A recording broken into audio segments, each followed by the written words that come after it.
So greetings, hello. It's Dr. Thomas Daffern here again, and it's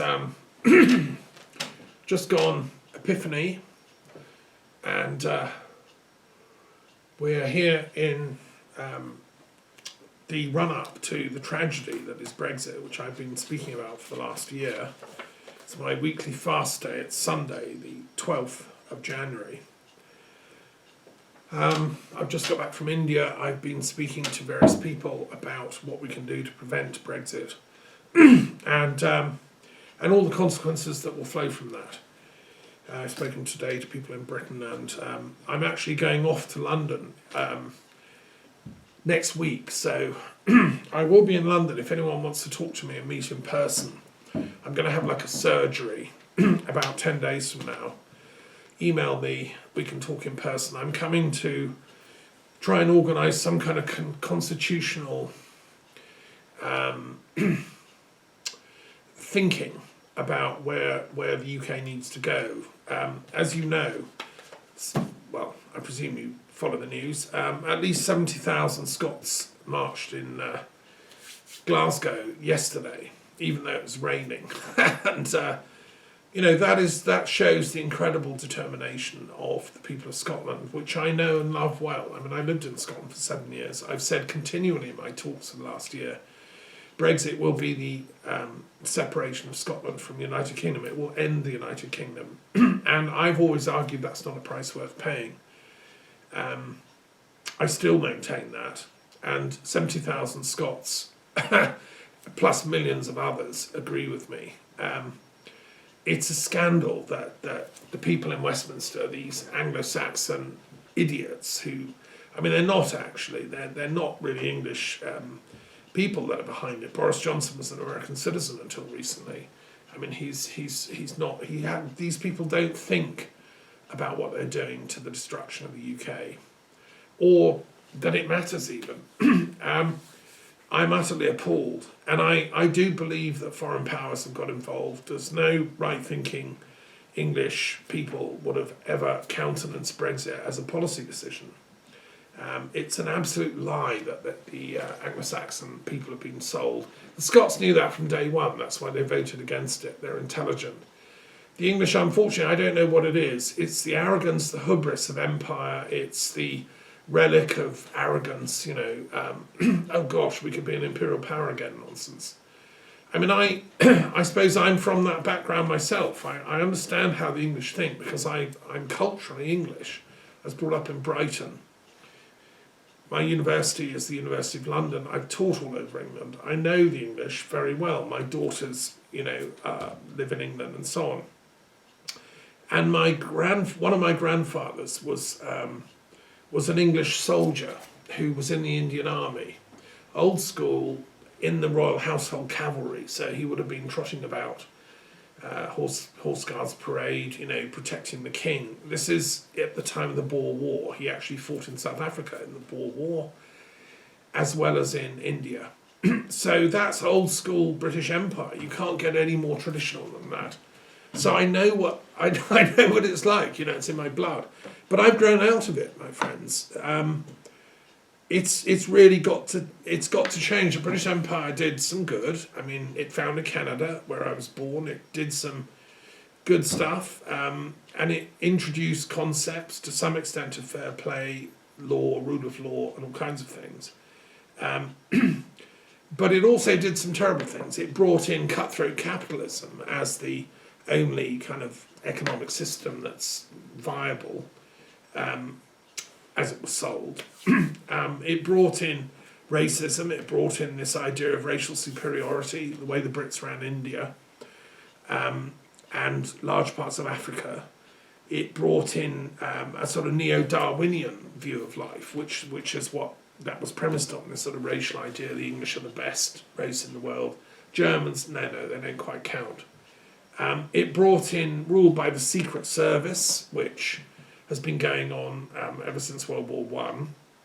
It brought in this absolute cutthroat hatred of Bolshevism, which the English monarchy and state and intelligence services have been doing ever since. This pathological desire to destroy all Bolsheviks everywhere, which then we talk to the Americans. I don't think it's in the blood of the USA. They were more left-leaning in the old days. Marx himself used to write for American papers, didn't he? This is Bishy, my cat, who is a great philosopher in her own right. She will no doubt wanting to say hello. Mind your tail, darling. So yes, but America was taught, and in its own revolutionary era, it threw off the nonsense of the British establishment. But unfortunately, we've kind of re-educated the Americans to be right-wing. When I say we, I mean the establishment at the heart of Westminster, that we're now seeing in its absolute tyrannical desire and determination to push this Brexit thing through against the will of the people of Britain, particularly against the people of Ireland and Scotland. We also know the English were pretty horrendous in Ireland. Have used cutthroat tactics, dirty tricks, bombings, unbelievable stuff going on to keep the Irish subjugated people, and the Northern Irish in particular now, it's the last bit that England controls, under their thumb. The latest palaver was Boris Johnson lying to them, persuading the Irish Unionists even to back the Tory Brexit nonsense, even though anyone with a brain can see that it's going to lead to the reunification of Ireland, which is supposedly what the Unionists don't want. So, talk about an own goal. I suggest the Unionists of Northern Ireland rebrand themselves as the Unionists for the whole of Ireland. It's the only game left in town, I'm afraid. Because there isn't going to be a United Kingdom to stay part of, I'm afraid. Okay, so that's the sort of... okay, what else have we happened? What else has happened in the world this last week that I want to comment on? Well, pretty horrendous stuff. If you recall, last week I spoke to President Rouhani and President Trump of America on the phone and tried to reason with them both not to entertain World War III and to start a live shooting match. Well, it sort of may have worked, because thank God we're still here, as far as I know. It's Sunday, a week later, and the world hasn't blown up. We haven't had World War III.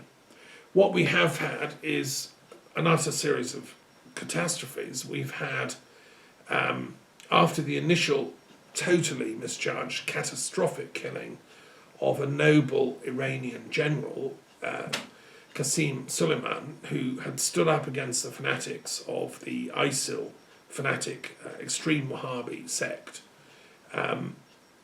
And the media are all trying to spin this as if he was an evil man. These are lies, my friend. These are total, absolute lies. Qasem Soleimani was a moderate Shia Muslim from Iranian culture, which is one of the oldest cultures on the planet, and it has a highly sophisticated intellectual history, which I've studied in great detail. And I can assure you, compared to the fanatics that run Saudi Arabia and the extremist Wahhabi regime that is implanted there, and other extremist Wahhabite kind of influenced forms of Islam, Iran is a bastion of religious toleration and liberty. For instance, it's never said, is it, on the American mainstream media, that in Iran there's complete liberty of religions. There are several synagogues in Tehran. The Jewish community of Iran is one of the oldest on the planet. It's still there, worshipping away. It was the Iranians that enabled Israel to rebuild its temple, didn't they? Yes. And Ali, the great founder of Shiism, the personal friend and devotee of Muhammad, was very aware of the incredible achievements of Jewish intellectuals. And so, yes, and there's also Zoroastrians in Iran that are allowed to have their fire temples. I've known Zoroastrians from Iran. And there are... the problem would be the Baha'is, who are not really tolerated enough, in my opinion. I know many great, wonderful Baha'i scholars, and I've been to the temple in Delhi, where a friend of mine is involved with A.K. Merchant, who's a great scholar of the Baha'is of India. And also I've been to Haifa, where the kind of centre of Baha'i faith is in Israel. And sadly, there's more work to be done on interfaith dialogue, between the Iranian regime and the Baha'is.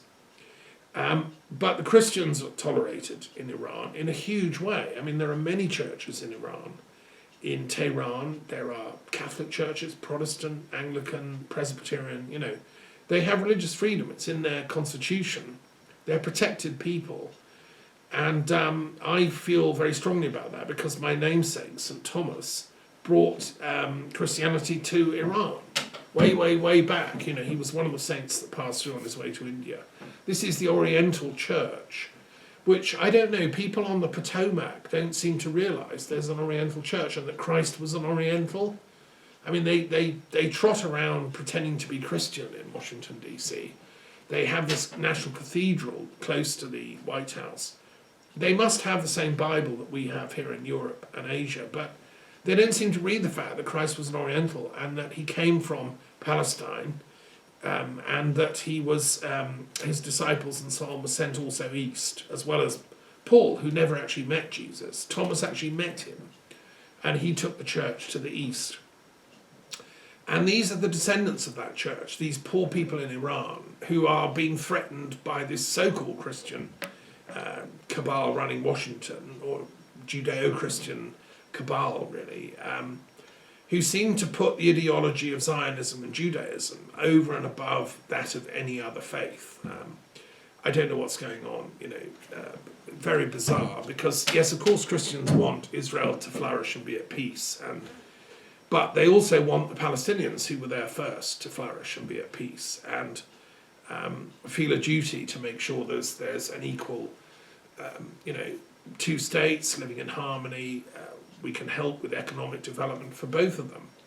I've interviewed people in Bethlehem, young girls who, their big thing was they wanted to go on the beach, wasn't it, Bishy? And they weren't able to go anywhere from Bethlehem because it's part of Palestine. They're walled with fences and checkpoints. No sea anywhere. Can't even go to Gaza and have a swim.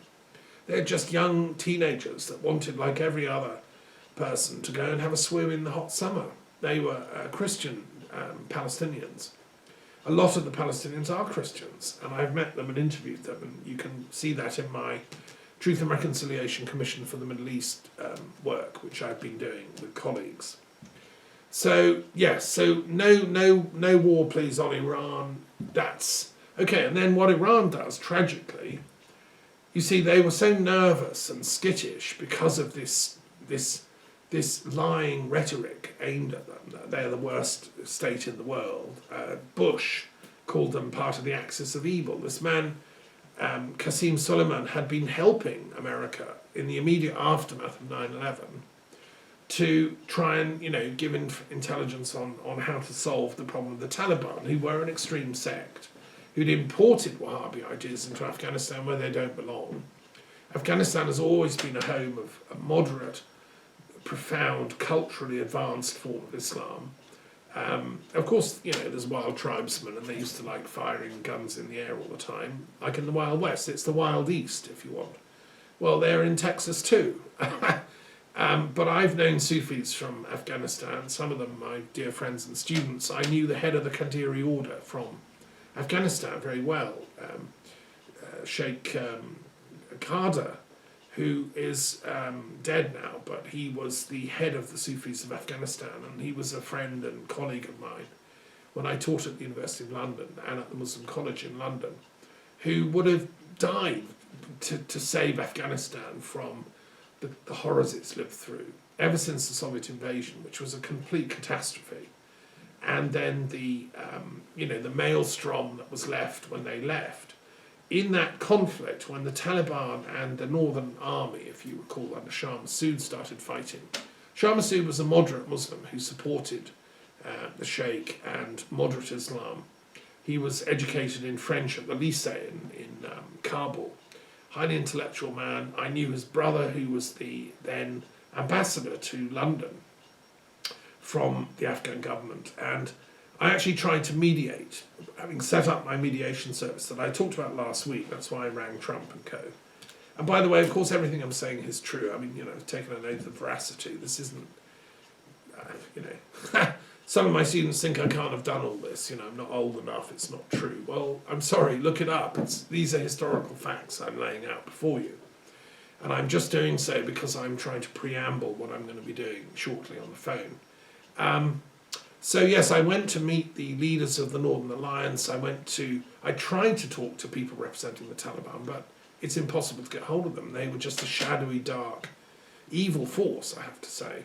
Even though their name means students, and I still believe it would have been possible to talk to them, and I just didn't have the contacts to do so.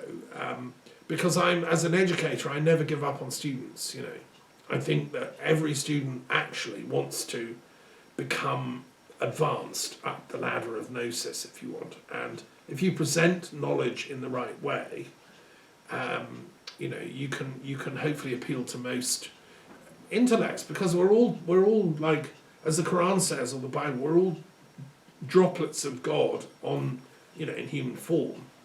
And we all have this divine intellect, the epochal, as it's called in Arabic. So if you appeal to the epochal, it responds. We all want to be good, right? Deep down. And so failed on that mediation.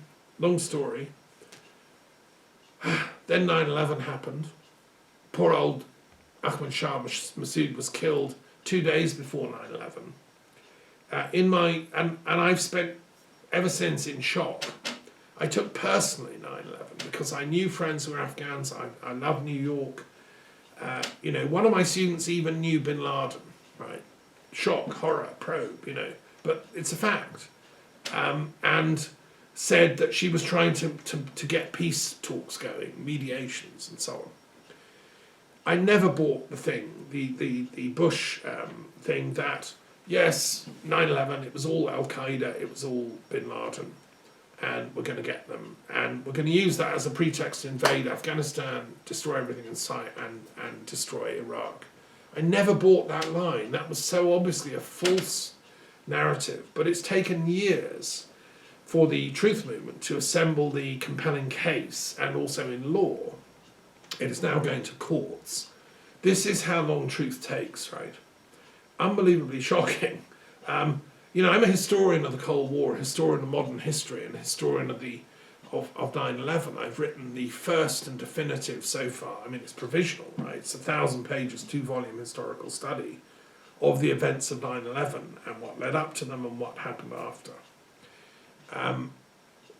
But as a historian, I never thought I would have to write such a book. I thought I could retire and, write novels and poetry, But the catastrophe that was 9/11 took me years to study and to organise a response to academically. It took me 2 years of deep daily work to write those 2 volumes, which you can get. They're published now.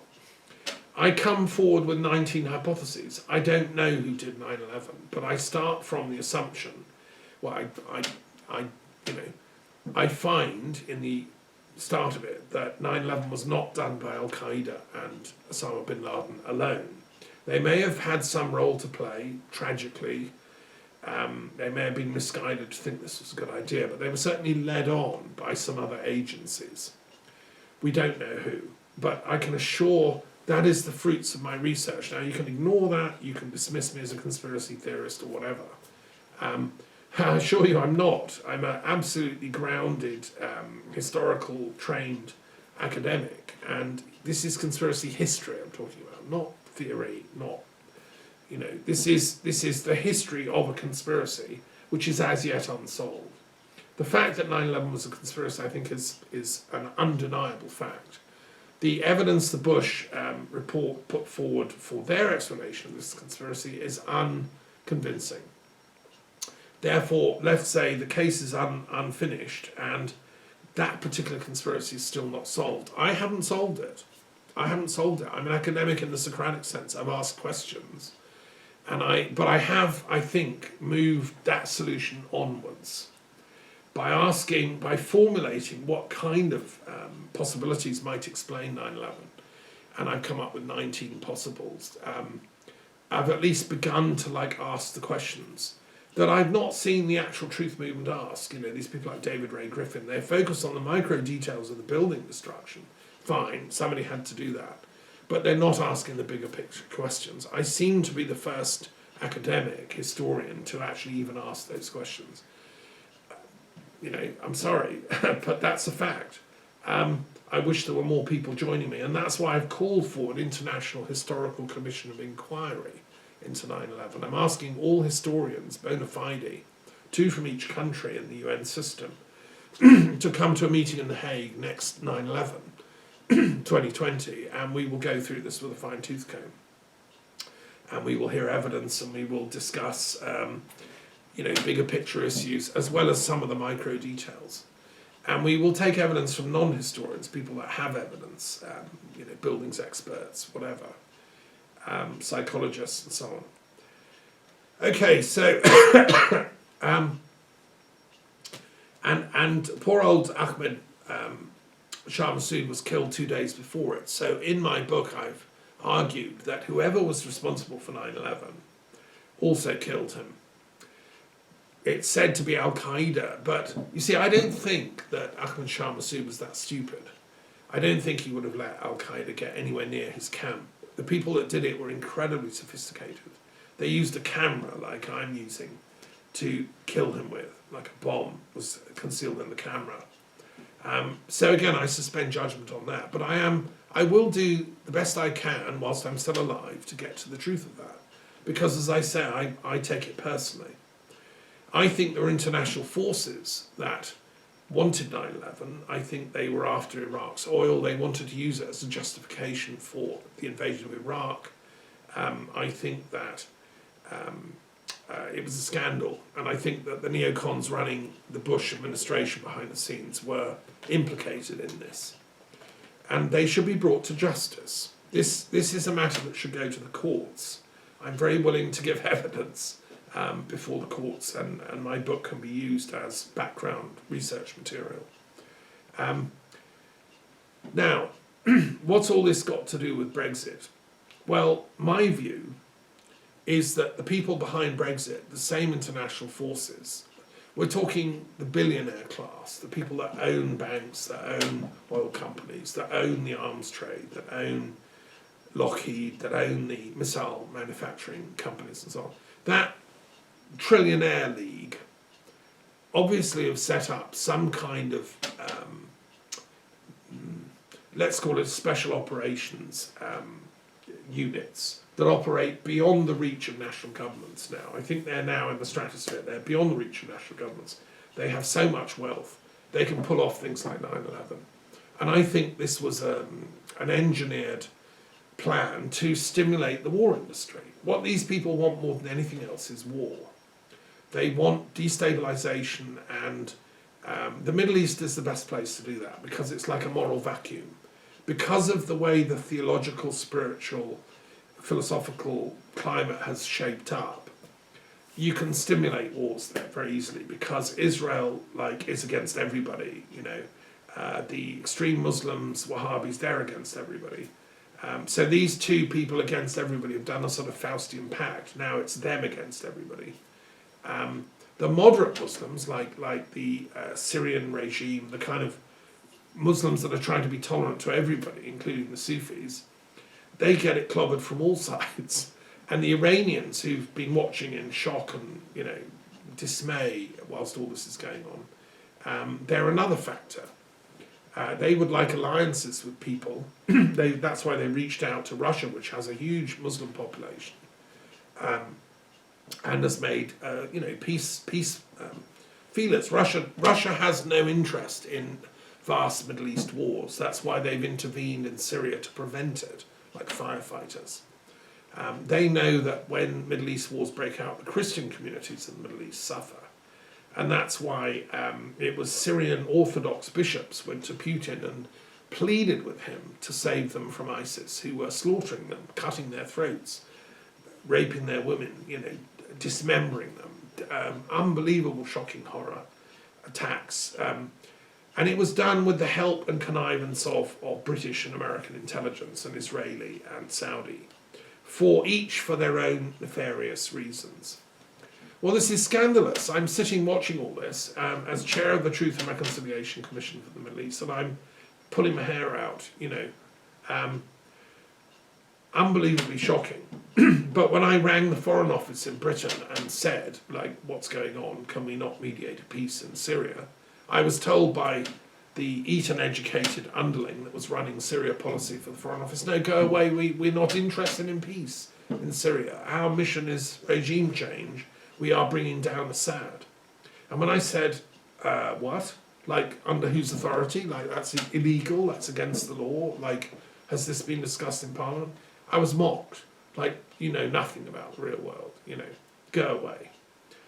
Well, I may know nothing about the evil world of Machiavellian lies that go on in politics and in diplomacy, but then I can ask, people that are on the inside, and I have been to the Foreign Office, I've attended meetings there, I watched with horror as Robin Cook died, who was the last really decent Foreign Secretary Britain had, I believe, who tried to bring in an ethical foreign policy. And the system then basically, I think, had him killed off. Now, again, you can say conspiracy theory. No, it's, I think, again, a hypothesis of conspiracy history. Seems to me very odd that Robin Cook should die mysteriously after saying Britain needs an ethical foreign policy. It's also very odd that John Smith should die, who was his friend and colleague. And I used to run meetings in Parliament when John Smith was the leader of the Labour Party, with Labour Party colleagues who were supporting Lord Ennals and others. And I want to read out briefly a little passage from the memorial service. I was invited to Westminster Abbey in 1994. If you could bear with me, this was the service for John Smith after he died on the 14th of July 1994, and it was a very moving service which I attended in Parliament as a guest. The Prime Minister was there, that was John Major. Lord Mayor of Westminster, Prince Edward, was the representative of the Queen. Prince Philip, the Duke of Edinburgh, also was there. And I'm going to read the bidding, which was read out. We come to worship God and to give thanks for the life of John Smith, politician, parliamentarian and Democrat. In the words of the daily parliamentary prayer, John laid aside all private interests, prejudices and partial affections.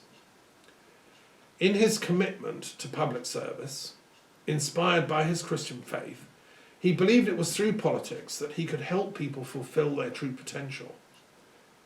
We remember him for his wit and incisive mind. We honour him for his integrity and trustworthiness.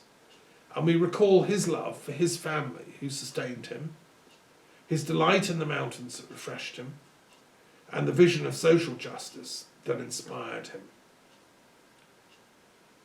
And there was a quote from Micah, the prophet Micah. What does the Lord require of thee? But to do justly, to love mercy, and to walk humbly with thy God. That was the opening of this amazing service, which was very moving. I'd never been to any such similar type of event. And it was at the time when I was organising public meetings, well, not public meetings, invitation-only meetings in the House of Lords on policy, ethics and peace. I never met John Smith, but obviously I was working with people that knew him well, and I have been to his graveside on Iona, the great island where St. Columba founded the monastery in ancient Druid Christian times, and I've communed with him at the graveside there. So what I'm saying now is inspired really by John Smith's example, and you see, Brexit, he would have stopped it in its tracks. If he'd have been the leader of the Labour Party at the time the Brexit thing was cooked up, he would have led such a brilliant opposition to it that it would have never passed the 2016 referendum. He would have been able to ask the right questions to prevent the crooks fiddling the social media in a way that they were able to, big up their vote. We know from the great hack and other information that's come out that Cambridge Analytica, a military offshoot of military intelligence, was able to micro-target the persuadables, as they call them, to then, engineer that referendum result.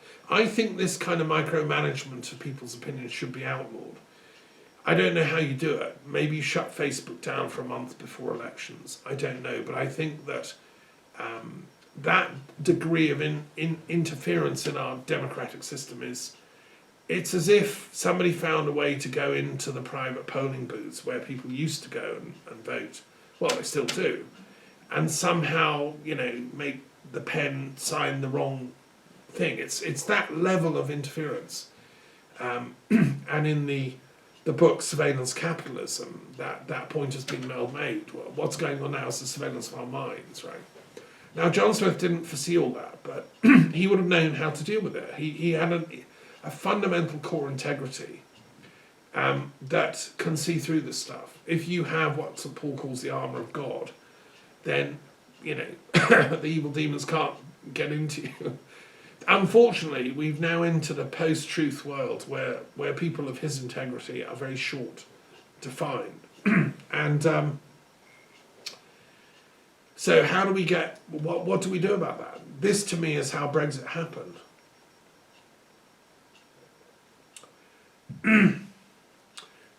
My response was to call for the veracity of parliamentarians to be made a legally binding oath, so that all parliamentarians have to tell the truth on every subject when they're asked questions in Parliament or in writing. It should be a duty of office, just as it is, I think, for a policeman or a judge or a medical doctor. You can't lie and have public confidence, and lying would lead to instant dismissal.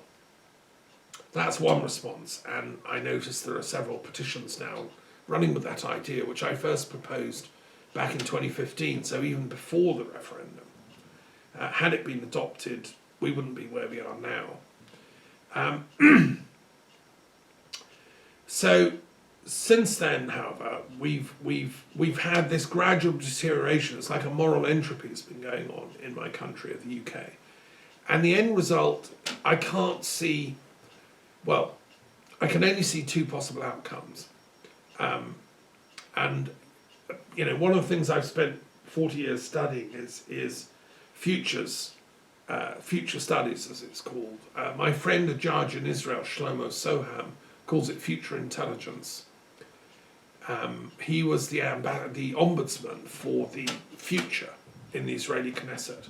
You had to look at legislation and say, is this legislation viable 7 generations hence? Will this stand up to the future? And if not, he then had to say, he wrote on the bill. It was a brilliant post he occupied. And there is one in Sweden, there are several others. I think there should be one in all parliaments, right? And so that question of future intelligence, is something I've developed. I'm also fascinated by the fact that the Druids, the Bards, the Ovates, the Prophets, the seers of all cultures, Hindu, Buddhist, Druid, whatever, they all have this ability to look into the future. It's there. It's called the Cassandra syndrome. And it's the premise on which the prophetic lineage of Islam, Judaism and Christianity is based. What I think, as a philosopher, I've come to the view that it's dormant in everybody. It's a faculty that's dormant in everybody, but most of us, it's asleep. And it can be awakened with the right kind of education, the right kind of experiences and training and deep reflection and meditation over many years. That was why it took 20 years to train as a Druid, because that's awakening that dormant future intelligence.